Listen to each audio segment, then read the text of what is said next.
잠깐 끊겼습니다. 그래서 이제 어, 적극적인 내가 슬픔에 빠져 있고 부끄러워하는 나 자신에게 손을 내밀어서 어떤 이런 행동을 통해서 악수를 해서 이겨내려고 하는 그런 의지적인 어떤 태도를 우리가 느낄 수가 있어요. 뭐 그렇게 이제 선생님 쭉 정리를 했지만 여러분도 그냥 정서가 그렇구나, 이제 의지적 뭔가 이제 각오를 다지고 있구나, 그다음에 이런 비유적인 이미지, 대비적인 이미지, 그다음에 상황은 이제 남의 나라에서 공부하는 이런 부정적인 이런 상황이구나, 그렇게 보시면 될 것 같아요. 좀 빨리 할게요. 두 번째 시, 시를 믿고 이제 어떻게 살아가나. 서른 먹은 사내가 하나가 잠을 못 자고 있는 이런 상황이네요. 고민이 많나 봐요. 먼 기적 소리 처마를 스쳐가고. 그러면 이 부분은, 이런 부분은 이제 연습이니까 이런 시적 상황조차도, 상황은 상황이에요. 시적인 상황인데 시적인 상황도 정서를 잘 보여주기 위한 상황을 깔잖아요. 그러면 이 이제 선생님 말하고 싶은 게 먼 기적 소리. 자, 그러면 이런 것들을 문제로 밑술친 기억해서 이렇게 출제했다고 칩시다. 그럼 이게 어떤 소리로 들릴까요? 이렇게 고민스러운 이런 상황, 고통스러운 이런 상황. 잠 잠드는 아내와 어린 것에 이제 베개에서 밤눈이 쌓여 내리나 보다. 이 밤눈도 마찬가지죠. 고민하고 잠 못 드는 이런 상황이잖아요. 그걸 가지고 여기 이 시어에 집어넣으시면 돼요. 무수한 손에 이제 뺨을 얻어 맞으며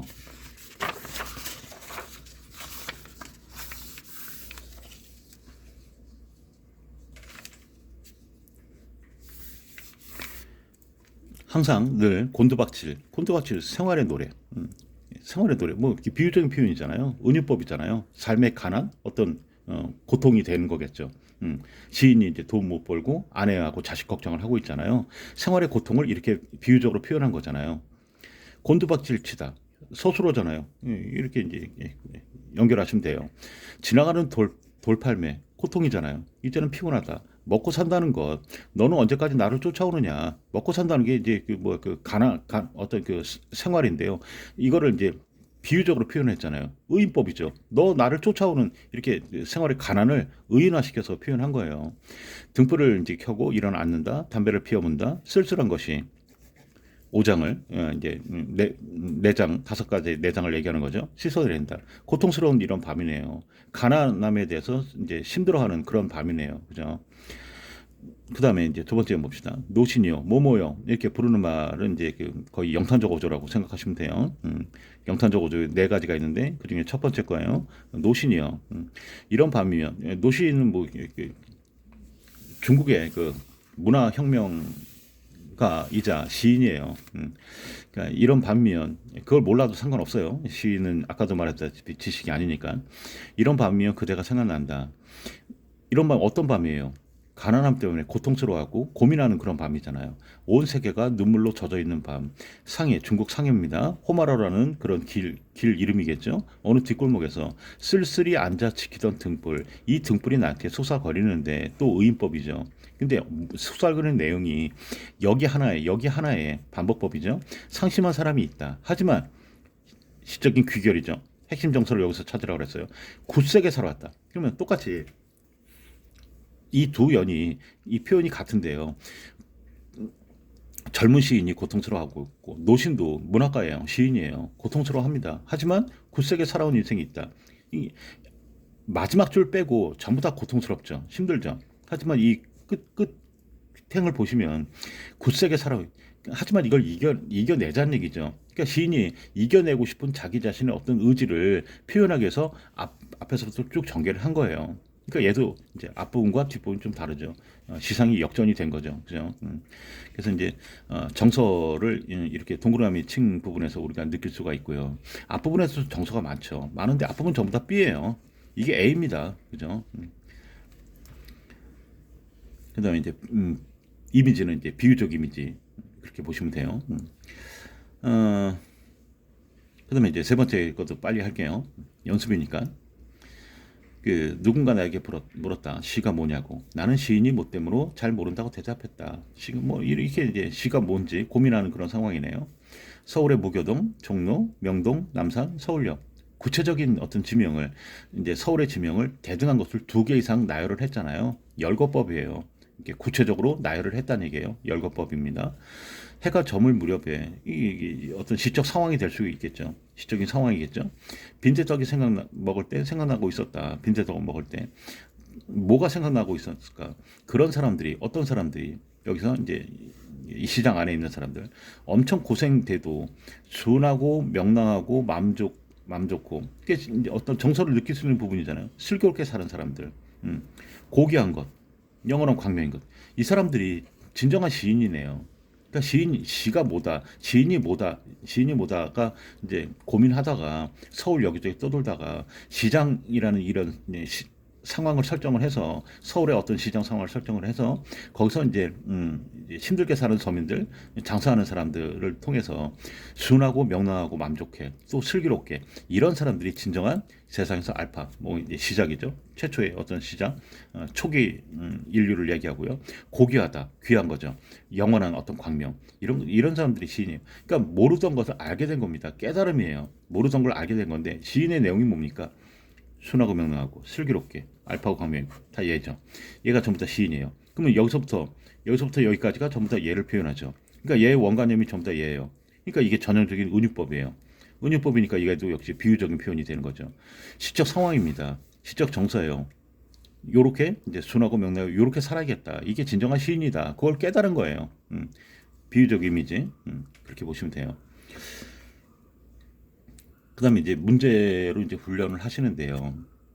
우리가 이제 독해한 거하고 문제하고 이게 어떤 문법이나 비문학처럼 이게 딱딱 지식적으로 이게 잘 연결이 명확하게 연결이 되지 않아요.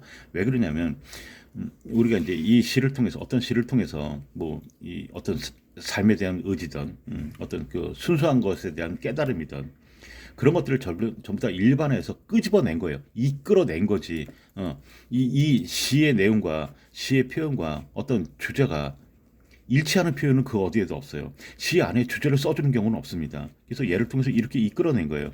이렇게 일반화하다 보니까 시의 문제를 풀다 보면 전부 다 선지가 일반화되어 있어요. 일반화된 내용이 예를 해석하는 그 기준이 오늘 강의의 이제 핵심이죠. 정서와 상황과 이미지 요 세 가지로 이 일반화된 내용을 검증을 하는 내용이에요. 그래서 역시 여기 이제 문제를 풀면서 많이 틀리셔야 돼요. 많이 틀리시면서 실력이 좀 올라가게 돼요. 그래서 이제 그냥 막연하게 연습하시면 안 되고요. 이런 올바른 방향대로 연습을 하셔야 훌륭한 학생이 될 수 있으니까 이 문제를 다 틀려도 되고 다 맞았다고 해서 뭐 대단한 자신감을 가질 것도 없고요. 다 틀렸다고 해서 뭐 이렇게 좀 낙당할 필요도 없어요. 이런 과정을 통해서 연습이 돼요. 자, 풀어보세요.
그래서 영상 잠깐 이렇게 멈추시고 선생님이 이제 정답을 표시하고 정답이 아닌 것에 이제 찍찍 권하는데 이제 이해가 안 되는 부분을 찍으셔서 카메라로 이렇게 휴대폰으로 찍으셔서 카톡으로 질문하시면 돼요. 어,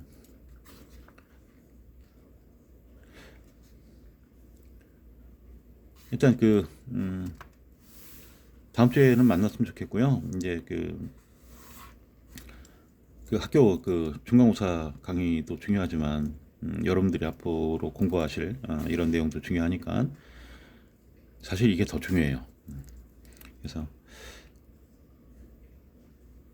선생님 영상 시간만큼 공부하지 마시고요. 계속 고민을 하셔야 돼요. 그래 여러분께 돼요. 선생님은 훈련이 된 사람이고 여러분은 훈련을 하셔야 되는 분이니까 같은 시간을 훈련하시면 안 돼요. 그래서 다 보신 분은 이제 선생님한테 채점한 거 찍어서 보내주시고 이제 선생님 다 풀었어요. 이거 틀렸어요. 이거 맞았어요. 찍어서 보내주시고 질문할 거 있으면 표시해서 질문을 하시고 그렇게 하시면 돼요. 다음 주에는 만날 수 있으면 좋겠습니다.